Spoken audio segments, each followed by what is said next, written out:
Hey, everybody. Today, I am truly honored to welcome Spencer West. He's the author of this book, Breaking Free. And we're going to be talking about what's possible. Spencer is a global keynote speaker. He's an author, a content creator, and an activist whose life was powerfully redefined in many ways, and it continues to redefine what's possible. After losing both of his legs at the age of 5, okay, you ready for this? Spencer went on to summit Mount Kilimanjaro. Now, I can't imagine that. So, yes, he really did it. And he continues to inspire audiences around the world and has become a leading voice in resilience, inclusion, accessibility, and human potential. So please say hi to Spencer West. Thank you. Thank you so much for having me. It's so lovely to be here. Oh my gosh, Spencer, seriously, Mount Kilimanjaro? How did that look? Uh, you know what? It's one of those, yeah, actually, you are up so high. You're just under 20,000 feet. So you are up so high, you can see the curvature of the earth. So for anybody that believes that the earth is flat, I've been almost to the top and it's not. Genuinely can't imagine that. I Yeah, mean, it's wild. I'm such a wuss, I get altitude sickness. I mean, lots of people do. You know, my buddies got altitude sickness and I didn't when we got to the top. So I get it. In fact, I think those sirens that you may even be hearing in the background from New York City might be coming to pick me up from one of my altitude sickness episodes. They're perfectly timed, of course. So, okay. Can we talk about your book? Yeah, I'd I love love to. the subtitle. Well, talk about the title, Breaking Sure. Free. Stop following expectations and start following yourself. Let's talk about expectations. How do you think expectations have impacted you in your life? Oh my gosh. Well, from the day that I entered the world, I was born with a disability. I was born with a genetic disease called sacral agenesis, which caused the muscles in my legs not to work. So that resulted in 2 amputations of my legs. First, just under the knee in hopes that I could use prosthetic legs, but that didn't work. So then at the age of 5, they amputated him just below my pelvis. And the sentiment that I was told from the time that happened was, you're just like everyone else. And, it was a different time in the world where we viewed disability differently. And it was like, you don't want to be seen as disabled. That's a negative. It's a deficit. It's a bad thing. And so that's what I learned. And it's taken a lot of other work to unlearn all those things. But ultimately, that's what I thought I was supposed to be, just like everyone else. So I spent a lot of my childhood thinking that and doing those things. And, even when I was like, first grade to like 6th grade, they wanted me to continue to use prosthetic legs, but they were really challenging for me to use. And at the same time, I was like, this seems like such a lie. Like people know that I don't have any legs, so why would I pretend? So that was like the really first big expectation that was sort of thrust upon me, was this idea of like, you're just like everyone else. But what I was experiencing out in the world was the opposite. I was clearly very different. I didn't have legs. I was using a wheelchair to get around as well as walking on my hands. And so that was like the first time I really felt and understood what expectations were. But then there were like lots of other things as I started to get older. I was hanging out with a friend and we were in grade 5 or 6 and going through like a Tiger Beat magazine, and the local heartthrob at the time was in the magazine. She was like, "Oh, he's so cute." And I went to open my mouth to agree. And she was like, "Oh, but you wouldn't think that because boys don't like boys." And I was like, "Oh, okay. I guess if you say that that's how it's supposed to be, then I guess I don't like boys and I don't know." You know what I mean? So like I had from the very beginning these expectations put on me. And then to make that, I mean, I realized that not everyone can identify with being queer and disabled, but the big one for me was the American dream. You go to school, you go to college, you get a degree, and then you go get a really good paying job and all your dreams come true. And that didn't work out for me. So those were a lot of the expectations that I experienced. And happy to dive deeper if Now, interested. just out of curiosity, were you living in the U.S. at that point? I know you're I living in Canada now. So Yeah, yeah. where were you living when you were having the American dream? Totally. It's a great question. So I was born and raised in Rock Springs, Wyoming, and then all my family still lives there. And then from there, I moved to Salt Lake City, Utah, where I went to Westminster College, where I got my degree in communication. And then from there, I moved to Phoenix, Arizona. I just needed a change, and I had some family that lived there, and I used to love to visit them in the summer. And I thought, as a disabled person, this would be a great place to live because there's sunshine most of the year. And it definitely made it a lot easier to get around coming from Utah and Wyoming, where there was so much snow all the time. Let's delve deeper into the idea of expectations because, The line you really hit when you said you're just like everyone else. I can understand someone saying that. I totally understand that. And I can understand where that's not an accurate statement, especially with you as a recipient or, potentially anyone. Because, I believe we consciously have so many of the same emotional experiences, but they all come from different experiences that created those emotional experiences and perceptions. So let's talk more. Tell me whatever you feel like saying on that. Yeah, yeah, yeah, no problem. I mean, that sentence, "You're just like everyone else." On one hand, it was very helpful because it forced me to do the things that I wanted to do. So I took swimming lessons, I took gymnastics, I was a cheerleader in high school. I did all of these things that were just like everyone else in some regard, but I did them in a different way. So on one hand, I think it was helpful, but on the other hand, it set me up for this idea that I could never live up to. You know what I mean? And part of that is every time I would go out in public, people would want to know what happened to my legs. People would want to ask me inappropriate questions about my body because they felt entitled to understand those things. And so, having lived my life by that sentence, I realized I was like, oh, this isn't going to work anymore. And although it was helpful for me as a young kid, as I got older and as I, got into college, I was like, I have to break free from this idea. I didn't realize I was doing it at the time. This is obviously all in hindsight. But, when I got to college, it's the first time where like nothing worked out, meaning like I had picked a major which was computer science, which was not actually what I wanted to do. It's just what everyone was doing at the time. I failed a class for the very first time. Up until that point, I always did very well in school. And part of that was I didn't know who I was. I did know who I was because I wanted to be just like everyone else. I wanted to fit in. I didn't want to be seen as different. And that meant by the time I was ready to be my own person, I didn't know how to do that. And so I spent a lot of really difficult years in college figuring all of that out. And at the same time, also coming out and, coming to the realization that I was gay and what that means for me. So I spent a lot of my college years breaking free of some of those expectations and specifically that sentence of "you're just like everyone else," because I'm very much not. How do you think you find out who you are? Yeah, so when I went to college, my parents hadn't gone to college, but my aunt had. And when I was struggling, my aunt had emailed me and said, "Hey, one of the things that's really great about college is sure you're going to learn your chosen major." And I had chosen communication. But she said, one of the things you'll walk away with is learning about yourself and learning about life. And that was really important for me.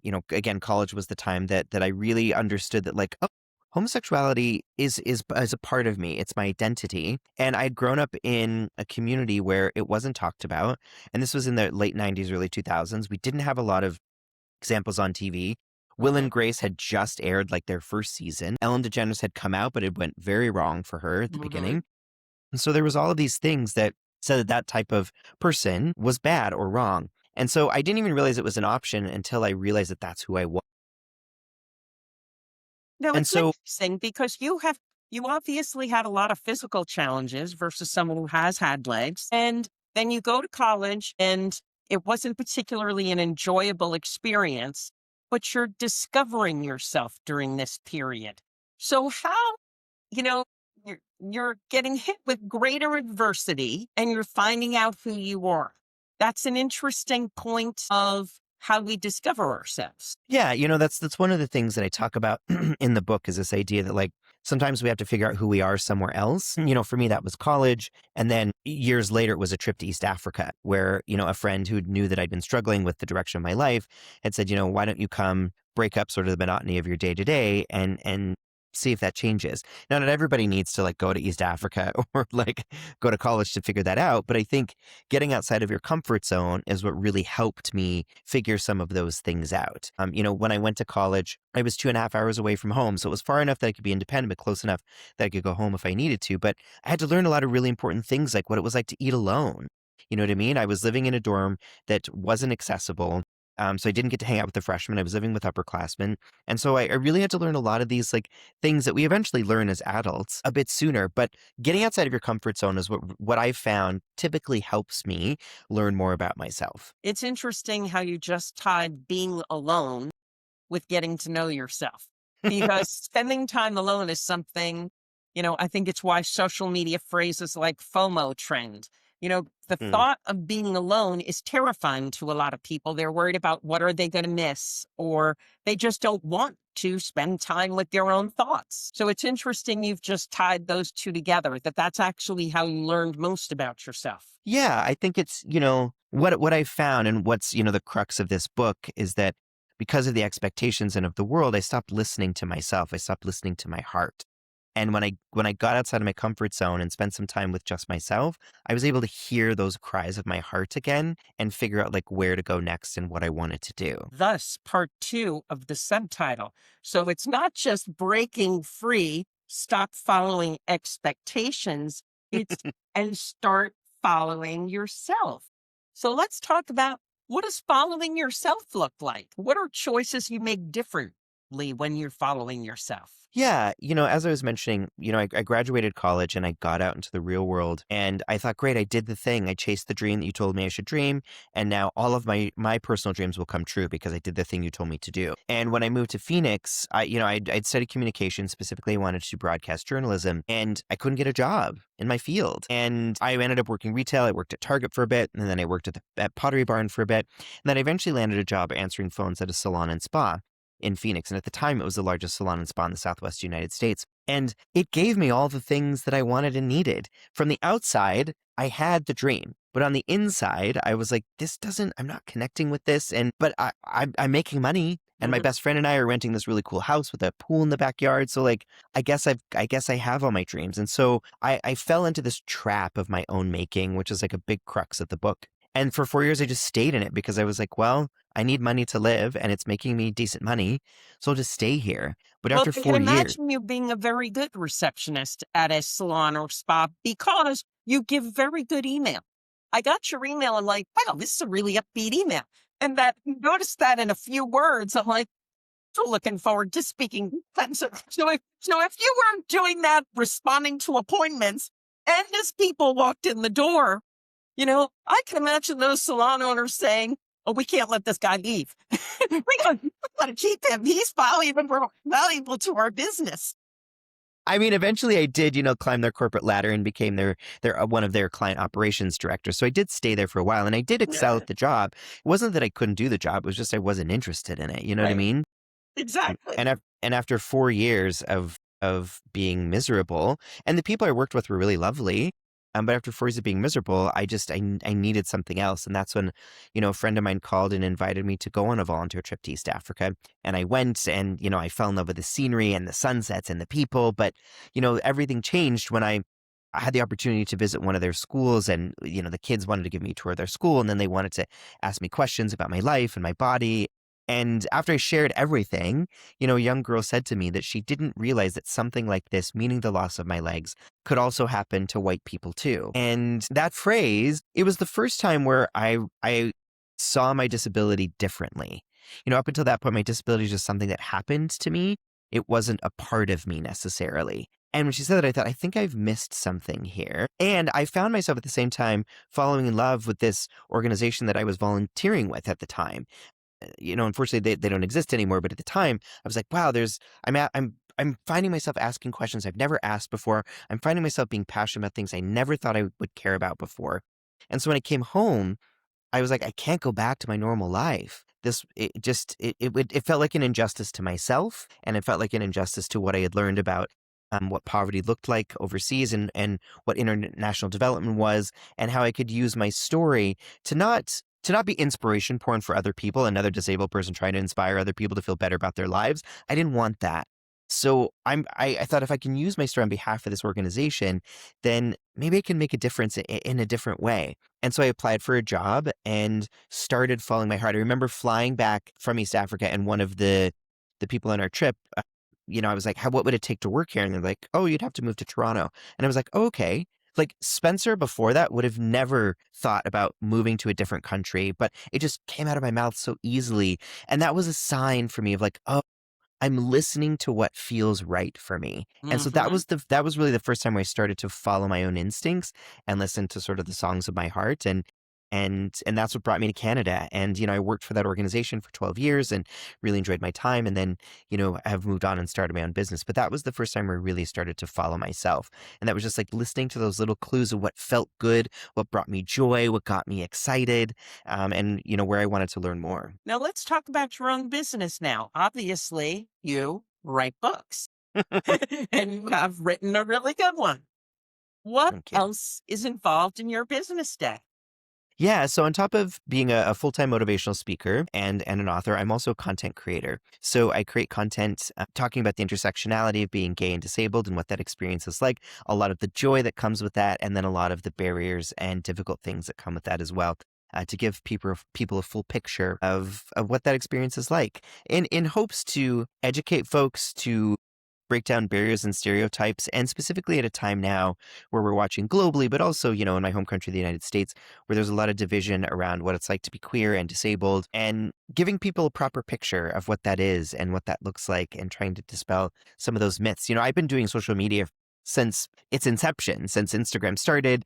And the thing that I kept getting after my speeches was, how do we find more of you? And I thought, oh, okay, well, maybe I can use social media as a way to do that. But, it didn't really take off for me until during the pandemic. But up until then, I'd been doing Instagram and Facebook and YouTube for a long time. Mhm. So it all took off during the pandemic because TikTok had, come on the scene. And I was like, I don't know what this is, but like maybe I'm too old to use it, but I'll give it a go. And there was a trend happening at the time that was like, tell me you're short without telling me that you're short. So I just like stood in front of the camera and was like, I guess this is it.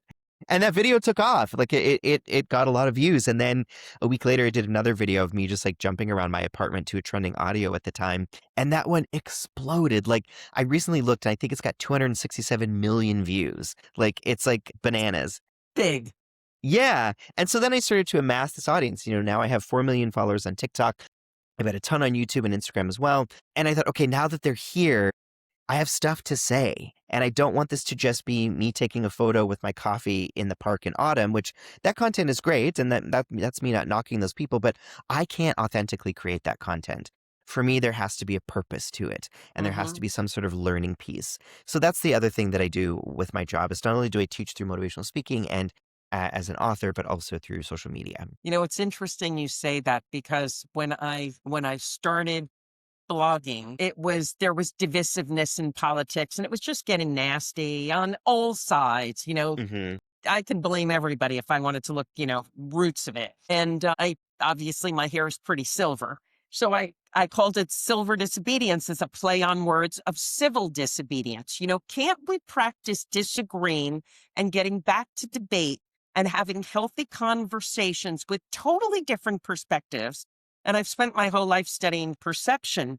We Hmm. all process everything differently. We're taking in sensory data, we're taking in memories and emotions that we stored, and they're all coming into every new moment that has nothing to do with all that stuff we're bringing in, except, yeah, maybe it does smell like apple pie, but that doesn't mean we're at my mom's house. Or, maybe it does feel warm and cozy, but that doesn't mean it's this, so it's very interesting what you said because as the internet started to pick up, I mean, I wrote about things that I thought you know, to me were very important. And then it became a thing where everyone was like, well, we're sisters and, we're going to talk about more like talk about fashion. Guess I Yeah. wrote clothes, but there's, Yeah. most of the time, but there's just things that are more interesting to me. And that's, coming into your voice. And when you stick with that voice, it's interesting how your tribe finds you and people gravitate. And maybe it's not, well, I don't know. I would have said you're not like Justin Bieber, but with, 247 million people watching you jump around. I don't know, Spencer. You're giving him a run for his money. I'm Totally. sensing a duet coming. Wish. It's very interesting.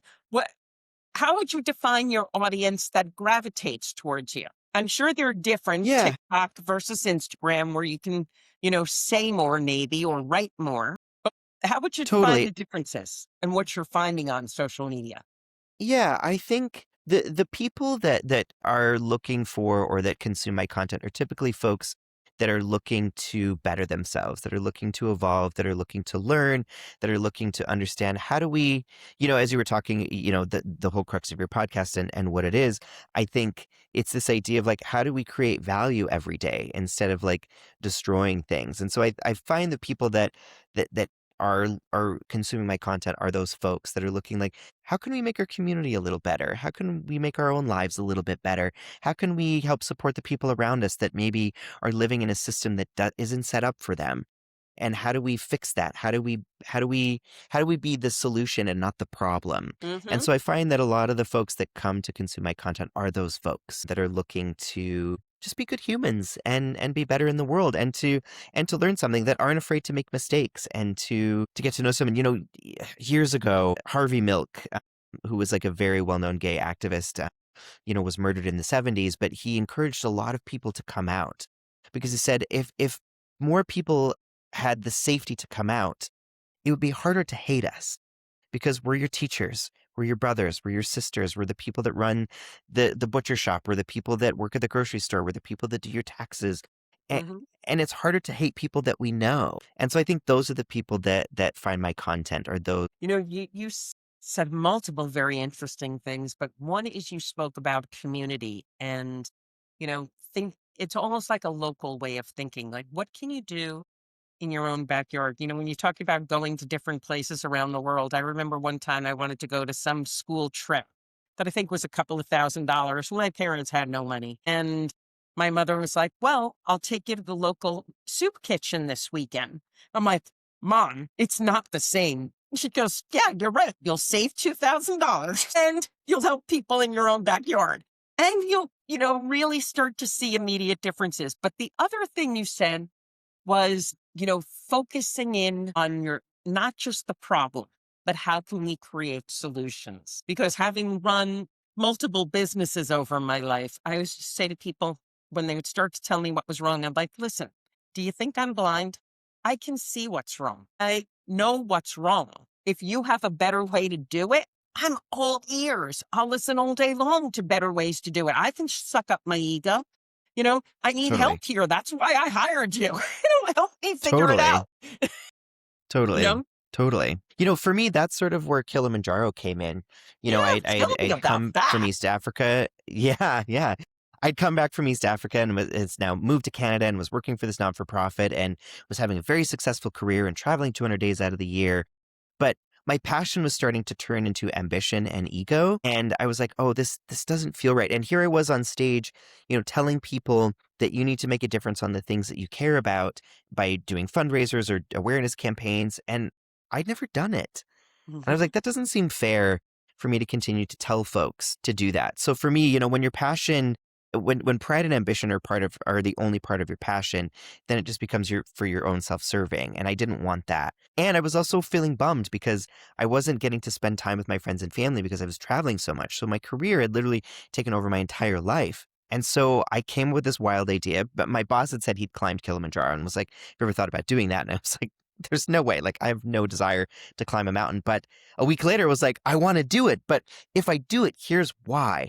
I want to do it with my two best friends so I can have a really cool adventure and have some time with them. And I also want to do a campaign around. I don't just want to climb the mountain, so that I'm now not standing in front of these people saying, this is what you should do, when I've never had the experience myself. So that's what we did. We set out for an entire year. We campaigned to raise $500,000 for clean water in East Africa, who at the time was facing one of the largest droughts they'd seen in over 60 years. This place that I had found my heart and passion for changing the world. And I was living there during the summer for 6 weeks at a time, hosting our volunteer trips, taking people and businesses through experiences like I had. So it was also a bit of my second home. And so we campaigned for an entire year. We found someone to help train our bodies to get us ready. We found a guide that would lead our expedition up Kilimanjaro. And then June of 2012, we set out to climb Kilimanjaro. And, the hope was I was going to do half on my hands and half in my wheelchair. But, we got there, and the first day I did most of it on my hands. And I'm so grateful that my friends said that they would come with me, because I needed them physically and emotionally to get through, those first 6.5, 7 days. And then, as I mentioned at the beginning, when we got towards the top, my buddies got altitude sickness and I didn't. And what I didn't anticipate was that they were going to need my help. I thought, oh, me having a physical disability, I was going to need help the entire time. And then we got to the top and they needed my help. And that's where I sort of brought in this lesson that my parents taught me. And that was, in times of difficulty, to focus on the things that you can do. And so my buddies kept saying, it's really helpful to watch you walk. That gives us inspiration. And so I said, all right. So as we were getting towards the top, I stood in between them and I just said, we'll just keep going as far as we can. And hand over hand and foot over foot, we walked until we ended up making it to the top. And we collapsed and cried and celebrated. And, we had reached well over our goal, which provided clean water to 12,500 people for life. So it was a really great experience. But the whole reason for it was that I wanted to turn my passion into purpose. That it wasn't just self-serving and me getting up here and talking. It was like, no, I had the experience and I'm doing what I'm asking you to do because it's possible and it's important. I've got goosebumps over if you could see them, what a story. It's not easy to make me speechless. It's definitely not. Ask my children. But what did you learn about yourself, or what would you say that experience taught you in the aftermath? What was your biggest takeaway? There were two.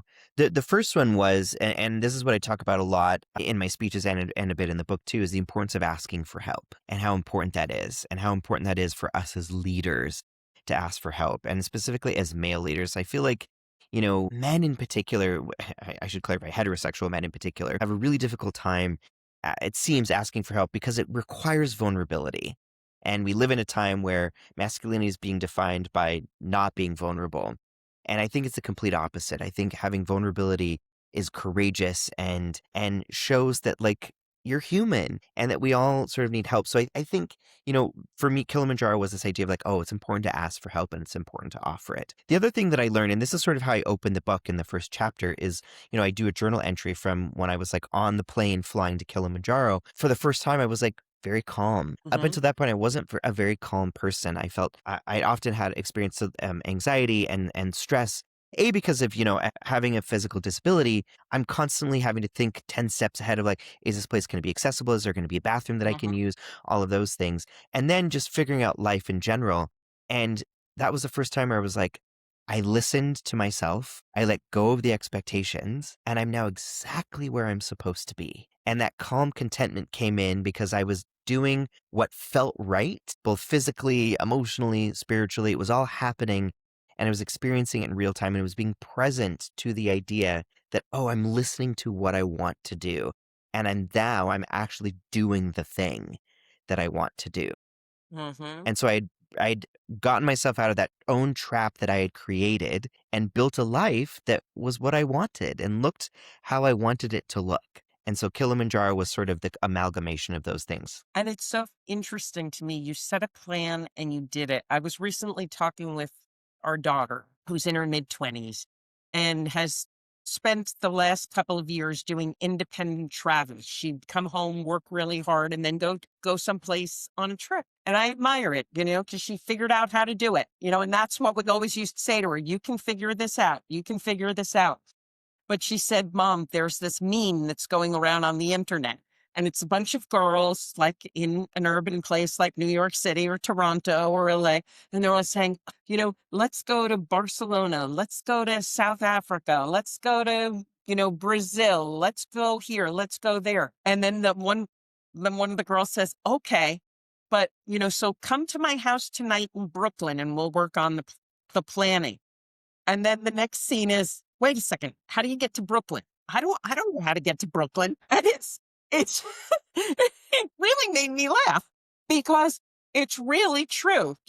There's so many you hear often, and I'm a big person for dreaming, but I'm a bigger person for saying, what are you going to do to actualize that? And that's what I'm hearing so much from you. Dreams are great. They give you the roadmap, but you still have to travel the roads. You still have to, whatever way, your mode of transportation, whether it's your hands, your feet, your wheelchair, your motor scooter, your skateboard, you still got to get on the road and the road to action. which is really a big message I'm hearing from you, which is incredibly inspiring. Thank you. Yeah, I think what happens is when we fall into these traps, like I did, after graduating college, is it for me it decimated my like self-confidence and self-trust. Mhm. And I needed to be able to build that back up to then be able to take the action to work towards what that dream was. So for me that started, although, Kenya was the big catalyst for that. What led up to that is while I was working at the salon, I was watching my best friend who I was living with go back to school, and he was studying interior design, and I was watching his whole life transform. And I was finding myself feeling a little jealous of that because I was miserable. Everything was low. I was feeling depressed. And then I remembered I used to love theater, and that was sort of like an undeclared minor in school. And I thought, I'm going to go take a theater class. And the theater class didn't lead me to climb Kilimanjaro, but what it did is it reminded me of what joy felt like. It brought back my self-confidence and self-trust, which then pushed me to be like, how can I do this? How can I get more of this? How can I like I want more out of my life. How do I get that? Mhm. And so that's what sort of built me on the road, because it's really easy for us to say like, well, you need to chase your dreams, you need to take action. It's like, okay, great, but like, how do I do that? And that's sort of what my book does. Is it chronologically tells what I did, and you don't have to do it in this order. But I gave you an example of what the roadmap was for me to start to chase sort of my dreams. And then, at the end of every chapter, I've included questions and exercises for people to do in their own lives to be able to start to break free of those situations that they have. But for me, it was like finding that self-confidence again and believing that I could chase my dreams. And then that led me to the road of actually physically doing it. When I speak to you a year from now, Spencer West, author of Breaking Free, I want to know, what are you going to tell me unfolded this past year for you? Because I know you've got some dreams that you've got the roadmap for that you are materializing with your book, with speaking. What is this next year going to look like? And when you look back on it? I think what I hope comes from the next year is that this book and my speaking was able to help other folks break free. But what I hope to say to you in a year from now is I have some great stories about folks that were able to use this to break free in their own lives. One of the things I was also hesitant to answer this question, because one of the things that I've started to learn about myself is, yes, I've got dreams and there are things that I want to do. And some of those things I like to keep for myself until they're actualized. But then there's also another part of me that has let go of some of that and likes to just see what happens, Mm-hmm. and to see what the universe sort of throws my way, and where I sort of go to next. So there's a part of me that likes to be controlled and likes to have dreams and chase them, but there's another part of me that likes to just see what happens. So I think my answer is that I hope people that this help people break free, and that I don't know what those things are yet, but I can't wait to figure out what they are and tell you. I love that. I love that. And I would agree, all of those ways of thinking, sometimes they're liberating and sometimes they're not. It all depends. I Hmm. always take the philosophy of, the other day, a girlfriend said, okay, so Diane, these are the 8 things you have going on in your life right now. Oh my God.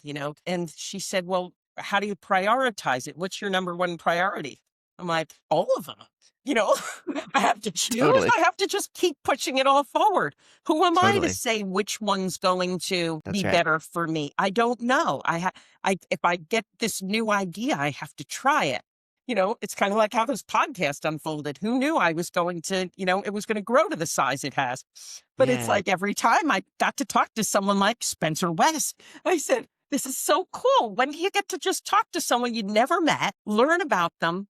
Nobody's picking up their phone, and you just get to, it psychs me up. And you're Yeah. fantastic. Thank you. Likewise. Yeah. Yeah. No, I think that's it. And I also think it's important to note, and this is something that I mentioned in the book too, it's also important to take a break. It's also important to make sure that you have time for yourself. That's one of the things that I learned during the pandemic, was making time for myself to then understand where I wanted to go and what I wanted to do next. And to play. Like, we as adults don't play enough. I remember I started going to therapy, and my adult was like, what do you like? My therapist was like, what do you like to do in your spare time? And I was like, I don't know. I like, my work is my life. And she was like, I think you should, part of your homework is to figure out, what do you want to do for play? And that was so transformative for me to be like, oh yeah, it's okay to take a break. And I love to build Legos. I'm 45. I love to build Legos still. I love to play video games. Of course, I love to go to dinner with my partner and play with our dog. And like, there's so many other things, but play and rest is so important in our culture. There's such I find often our capitalistic culture defines success by how much our bodies can produce. And it can be really easy to get stuck into the idea that my value is based on how much my body can produce. And as disabled folks, we know that that's not actually true. And although I maybe not can't produce as much as someone else, that doesn't make me any less valuable. You know what I mean? And so I've really learned the importance of slowing down and also playing. So yes, we have to have all these ideas and we have to chase those dreams and take a break. Let your mind rest. Let your body rest. I couldn't agree with you more on that. Back in the very late 1980s and early 1990s was when I took my first, started to get fascinated. I was always interested in meditation after learning TM, but then I really got into hypnotherapy and, started to learn everything I could. And everything I do with perception is somehow grounded in that.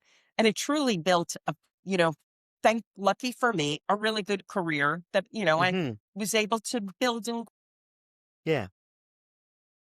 taking a break every so often. My best answers have come to me in complete silence. And when people say to me, well, wait a second, why would you recommend I, take a hypnosis break or a meditation break? I say, I always look at it as if I was given the job to sort out all the mail for the Empire State Building, and I know it's 7 a.m. and I have to have it done by 3 when my shift's over. And there's, however many stories are in the Empire State Building, which I should know. I've lived in New York pretty much my whole life, but I don't remember. But it's a lot Yeah, totally. Totally. and a lot of tenants. Totally. And I say, if you took a 15-minute break, closed your eyes, and turned it over to relaxation of nothingness, 15 minutes later, you'd have your answer in some way. How that happens, I will never understand. I just know for a fact it does. You Yeah. get this new direction of where you're going to go. Yeah. Yeah. Maybe you wouldn't be done in 7 hours. Maybe it would take 8, or whatever, or maybe it's just that you're calmer so you can see what you have to do. But it's such a good point you made, Spencer. Thank you. Yeah. I feel like we live in such a time of hustle culture and if you want to make it, you've got to like be better and faster and work more. And I hate that. It's not Yeah. true.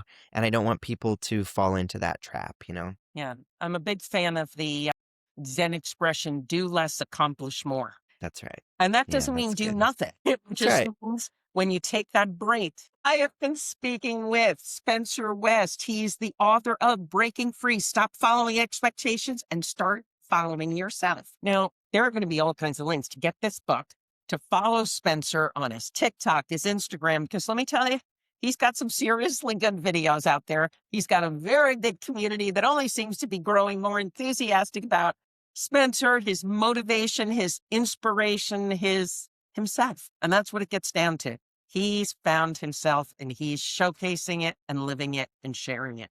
And that's a real treasure. Spencer, thank you so much. Do you have any parting words for this audience? I think it would just be, which is the whole thesis of the book, which is a quote by Paulo Coelho from the book The Alchemist, where he says, maybe our job is to not become anything. Maybe our job is to unbecome all the things that aren't really you so that you can be the person you were meant to be in the first place. What a great close. I love that quote. I love So, that quote. yeah, thank Thank you, you. Spencer West. Thank you, Diane.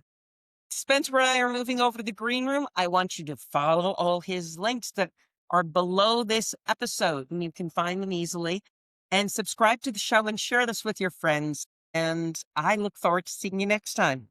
Thanks. Hit subscribe and follow. And let me also tell you, I'm Diane Griesel. This is the Silver Disobedience Perception Dynamics podcast. I almost forgot to brown that. Thank you. See you soon.